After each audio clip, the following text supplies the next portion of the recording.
শ্রাবণ মাসের দুপুর গড়িয়েছে খানিক অপরাহ্নের দিকে। আকাশে এখন বিদ্যুৎ গর্ভা মেঘ। প্রশস্ত এই ঘরটির এক প্রান্তে বসে আছেন অনিন্দকান্তি এক পুরুষ। তার দুপাশে এসরাজ, খঞ্জনি ও পাখোয়াজ বাদক। রূপবান এই পুরুষটির নাম রবীন্দ্র। তিনি গান তোলাতে এসেছেন ৩-৪ জন যুবাকে। রবীন্দ্র নিজেই লেখেন, সুর বসান।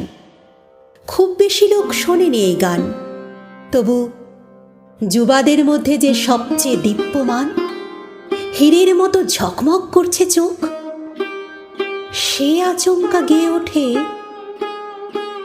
তোমারই করিয়াছি জীবনের ধ্রুব তারা।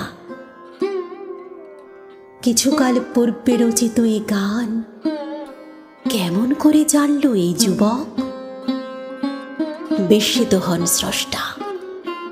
এমন ভারী দানাদার গলা, এমন নিখুঁত সুরজ্ঞান রবীন্দ্র বিশেষ শোনেনি।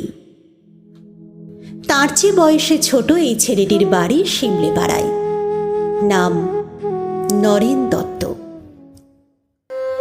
গান শুনতে শুনতে রবীন্দ্র অন্যমনস্ক হয়ে পড়েন। এটা লেখা কাদম্বরী বৌঠানকে নিয়ে। চারপাশ এখন ছায়াচ্ছন্ন করে দিচ্ছে বাদল মেঘ। জানলা দিয়ে আসছে ঠান্ডা ঠান্ডা হাওয়া। প্রকৃতি এখন শ্যামল কান্তি।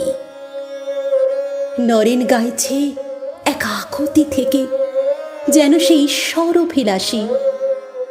আর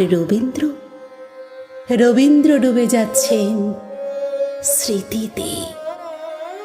তিনি ভাবছেন এক রক্ত মাংসের মানবীর কথা, অনেকগুলো গোপন দুপুরের কথা।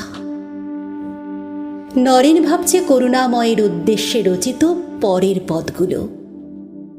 দুজন ভাবছে সম্পূর্ণ ভিন্ন দিকে।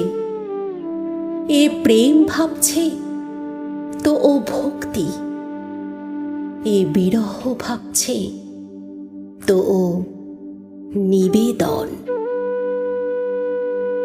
দুজনের আর কখনো দেখা হবে না, হলেও হবে না বাক্যালাপ।